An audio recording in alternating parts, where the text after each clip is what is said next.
Chapter 43. Runaway Groom.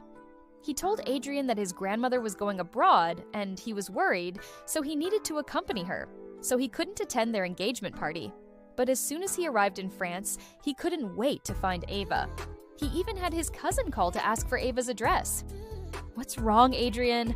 When Justin answered the phone, his voice had returned to normal, his trademark smile hanging at his lips. Adrian held his phone, looking at that photo, not speaking for a long time.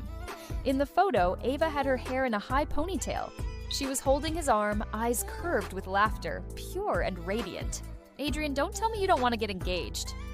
Justin unconsciously tightened his grip on his phone. "No." Adrian paused, then said, "Just have a bad feeling about something?" "Oh my God, something happened to Ava." Adrian's hand, which was adjusting his cufflinks, froze.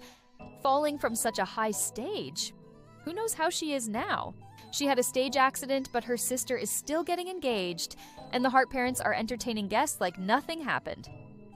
The Hart parents' favoritism isn't news. What's strange about it? Finally climbing the Pierce family tree, of course they have to hold on tight. Grace is pretty shameless too. She could find anyone, but had to go after her sister's ex-boyfriend. If it were me, I'd make a huge scene. Only someone as good-tempered as Ava would put up with it. Ava has always been kind-hearted since childhood. Otherwise, how would Grace dare bully her like this? Who had an accident? A cold, harsh male voice cut between the two women. The two girls who were talking were startled. Seeing Adrian's face, both became somewhat tongue-tied. Ava had a stage accident after today's performance. She fell from the stage and there was blood everywhere. She stammered while handing over her phone.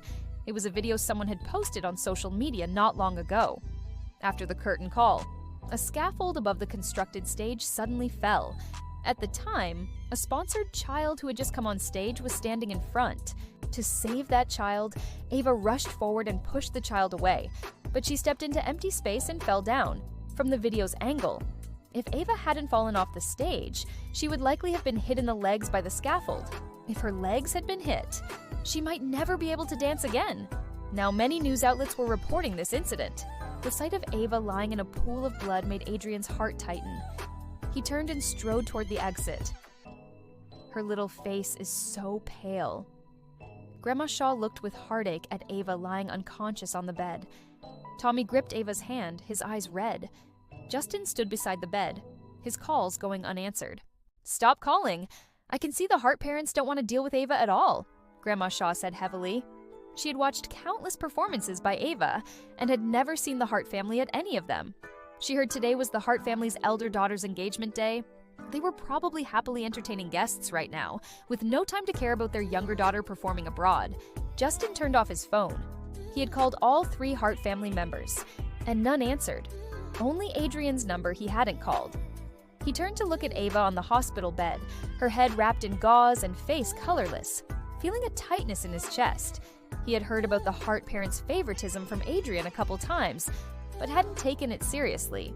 Monica was kind and good to everyone. Honestly, he didn't believe Monica would play favorites, especially since Ava was Monica's biological daughter, while Grace was just the daughter of Philip's deceased wife.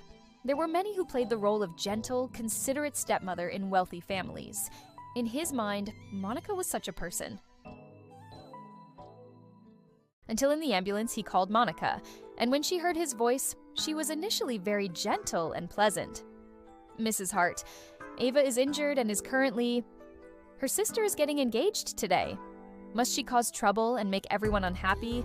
Now she's even pretending to be sick." Monica's voice on the phone carried thick displeasure. This greatly surprised Justin. Feeling the hand he was holding getting weaker, he tried to speak again, but was interrupted by Monica. "She's been doing nothing since returning to the country. What injury could she have? I think she's just bored and can't stand seeing her sister engaged to Adrian. Tell her if she doesn't come to today's engagement party, don't blame me for disowning her as my daughter." Then the phone was hung up. When he called back, it was immediately disconnected. Justin's gaze returned to Ava's face, which was stained with blood. She was weakly looking at him, a mocking yet powerless smile on her lips. "You calling 100 times is useless." She spoke intermittently, as if using all her strength. As if she had long known this outcome. She looked like a fragile porcelain doll that would shatter with the slightest touch. Justin's chest felt like a large hand had reached in, stirring violently, making it hard for him to breathe. From Ava's reaction, she had experienced countless such scenarios since childhood. He thought of what Monica had just said. Idle and useless. Didn't Monica know how famous Ava was internationally? The words idle and useless couldn't possibly apply to her. Though he used to dislike Ava, he had watched her perform twice. On stage, Ava was confident and radiant, like a noble white swan. He had originally wanted to call Adrian to notify the Hart family, but ultimately abandoned the idea.